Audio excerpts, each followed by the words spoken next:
আমি হাঁটছিলাম নিজের মতো করে। শান্ত একটা সকাল, একটু বাতাস, চারপাশে পাখির ডাক, গাছপাতা নড়াচড়া। কোনো গন্তব্য ছিল না, শুধু হেঁটে চলা। হঠাৎই চোখে পড়ল একজন মানুষ পানির ধারে দাঁড়িয়ে ঝাঁকি জাল ছুটছে ধীরে ধীরে।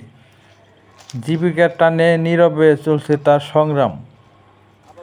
জালটা ছুঁড়ে দেয় সে বারবার। জলের উপর ছোট ছোট ঢেউ, সূর্যের আলো পানিতে চিকচিক করে।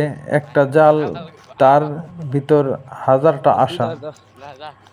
জীবনের মতোই এক জাল, মাঝে মাঝে খালি উঠে আসে, আবার কোনো দিন নিয়ে আসে কিছু সুখ।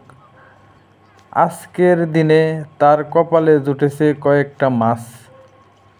লোকটা মুখে কোনো কথা নেই, কিন্তু তার চোখে আছে অনেক গল্প। মহানগরের লোকালয় থেকে দূরে এই মানুষগুলোই আমাদের দেশকে বাঁচিয়ে রাখে।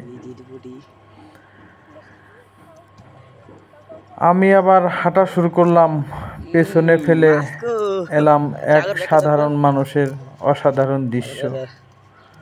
শান্ত, পরিশ্রমী আর মাটির গন্ধে ভরা এই সাধারণ মানুষের জীবন। হাজারো স্বপ্ন নিয়ে বেঁচে থাকে সাধারণ মানুষ। আল্লাহ তাআলা এদের নেক হায়াত দান করুক এবং দীর্ঘজীবী করে বাঁচিয়ে রাখুক।